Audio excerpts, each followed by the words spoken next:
রাধে রাধে।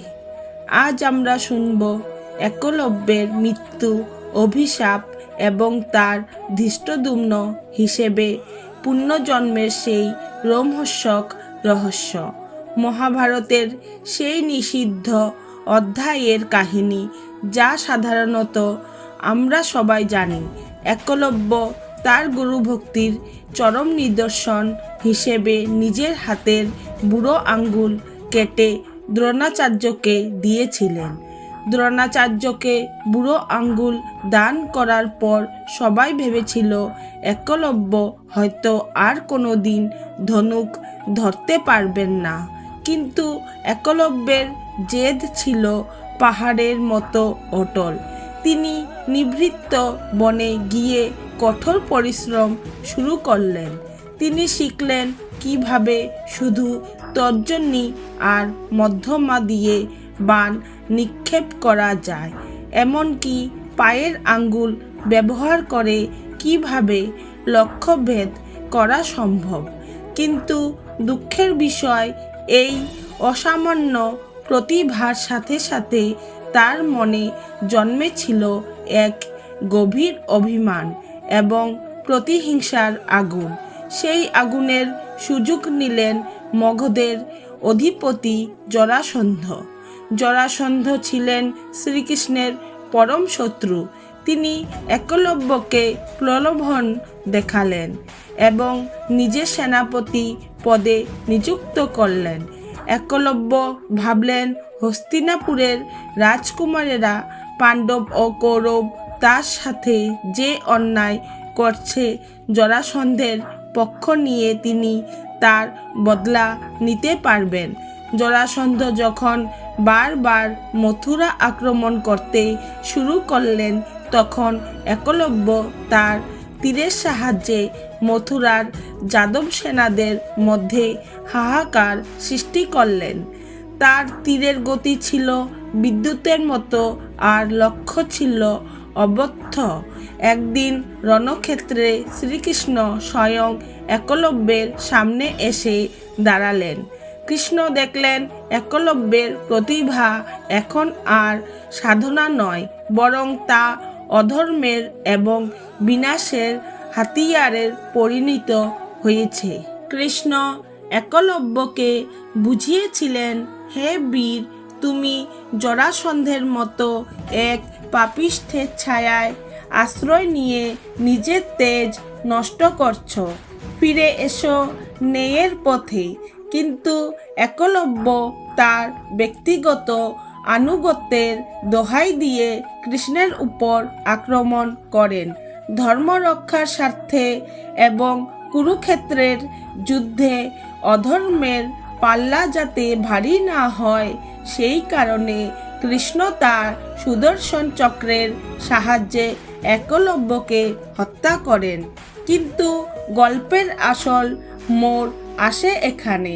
একলব্য যখন মৃত্যুর কোলে ঢলে পড়ছিলেন, শ্রীকৃষ্ণ তার কাছে গিয়ে বসলেন। একলব্যের চোখে তখন জল।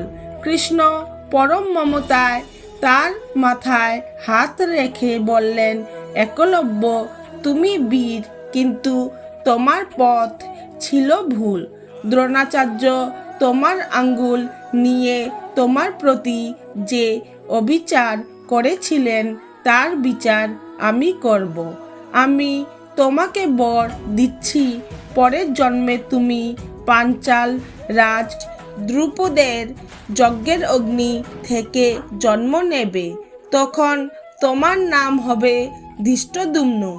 তুমিই হবে পাণ্ডবদের প্রধান সেনাপতি এবং যে দ্রোণাচার্য তোমার আঙ্গুল নিয়েছিলেন, সেই দ্রোণাচার্যের বিনাশ ঘটবে তোমারই হাতে।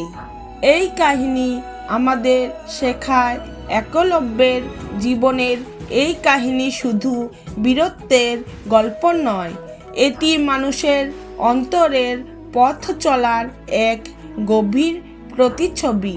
একলব্য ছিলেন অসাধারণ প্রতিভাবান। তার সাধনা, ধৈর্য এবং গুরুভক্তি সত্যিই অনুকরণীয়। কিন্তু জীবনের এক কঠিন সত্য হলো শুধু প্রতিভা থাকলেই মানুষ মহৎ হয় না, সেই প্রতিভা কোন পথে ব্যবহার হচ্ছে সেটিই আসল পরিচয় গড়ে দেয়। গুরুদক্ষিণা হিসেবে নিজের বুড়ো আঙ্গুল দান করার পরও একলব্য হার মানেননি, বরং আরও কঠোর পরিশ্রম করে তিনি প্রমাণ করেছিলেন যে দৃঢ় ইচ্ছাশক্তি থাকলে অসম্ভব সম্ভব হয়ে ওঠে। এই অংশ আমাদের শেখায় যে জীবনে বাধা আসা মানেই পথের শেষ নয়, অনেক সময় সেই বাধাই আমাদের শক্তিকে নতুনভাবে জাগিয়ে তোলে। তবে একই সঙ্গে তার অন্তরের অভিমান ধীরে ধীরে প্রতিহিংসায় রূপ নেয়, আর সেখানেই জীবনের মোড় ঘুরে যায়। ভুল মানুষের প্রতি আনুগত্য এবং প্রতিশোধের আগুন তার সাধনাকে কুলসিত করে তোলে।